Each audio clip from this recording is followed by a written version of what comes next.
Shalom Ouvracha, mes bien chers, ce Shabbat on est juste après Purim. Purim c'est une fête qui, mine de rien comme on dit, une petite fête, mais en fait une véritable batterie d'accumulateurs qui nous aide à absorber énormément de joie, de bonheur, d'énergie, de force, Bezrat Hashem, jusqu'à Purim prochain. Et la paracha c'est paracha Tetzavé.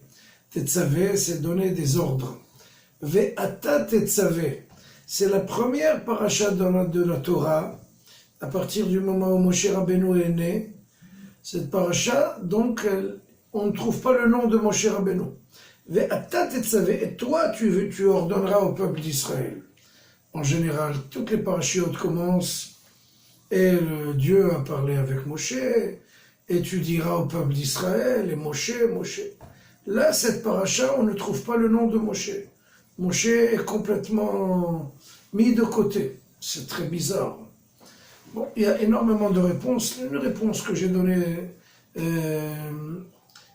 dans le passé, j'avais dit que justement cette semaine, c'était Zayin Be'adar, le jour du décès de Moshe. Donc, dans son décès, on ne trouve pas son nom dans la paracha. Ça vaut ce que ça vaut. Cette fois, je voudrais dire que, en fait, nos sages disent que Moshe Rabbeinu a très mal formulé ses demandes vis-à-vis d'Akadosh Baruch Hu. Quand ils ont fait le veau d'or, Moshe Rabbeinu a dit à Akadosh Baruch Hu, si tu ne leur pardonnes pas, efface-moi de la Torah. Effectivement, même s'il a dit ça d'une façon conditionnelle, si tu ne leur expies pas leurs fautes, tu peux m'effacer de la Torah. Une condition, mais Akadosh Baruch Hu, justement, il leur a pardonné. Mais quand même, un leader du gabarit de Moshe Rabbeinu, quelqu'un de sa taille, ne devrait pas s'exprimer négativement.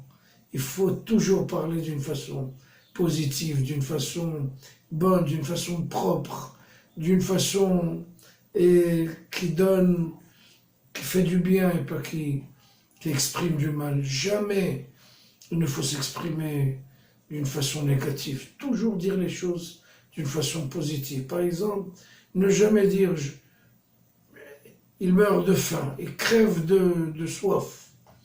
Ça n'existe pas dans la Torah. Il faut toujours dire les choses d'une façon claire, nette, bonne, positive, optimiste. Vous savez, j'avais un ami à l'armée, et dans le temps, il y avait des obus qui tombaient sur la ville Kiryat Shmona. Et cet ami-là m'avait dit, écoute, tu sais que les gens de Kiryat Shmona ont énormément de remises dans les impôts. Au lieu de payer 30% d'impôts, les habitants de Kiryat Shmona ne payent que 10%. Parce qu'ils sont dans une région hostile, bombardée. Et il m'avait dit comme ça, moi, ça ne me dérangerait pas d'habiter à Kiryat Shmona, même si je dois recevoir dans ma maison un obus, ça vaut la peine, je gagnerai plus d'argent. Je lui ai dit, ne parle pas comme ça. L'argent, c'est pas tout dans la vie. Il est prêt à recevoir un obus dans sa maison et pour recevoir un peu plus d'argent. C'est très grave ce que je vais dire. Ça lui est arrivé. Il y avait un soldat qui était dans son tank. Il s'est réveillé, il a mal visé. Au lieu de viser très haut, il a visé tout droit. Et notre ami était dans sa véranda, dans son balcon. Et il a reçu un obus dans sa maison et il est décédé. Donc, quelqu'un de simple, mais Moshe Rabbeinu parlait d'une façon pareille, c'est pas pardonnable. Et justement, Kadosh Baruch Hu n'a pas pardonné. Il a dit, efface-moi de la Torah, et il a été effacé.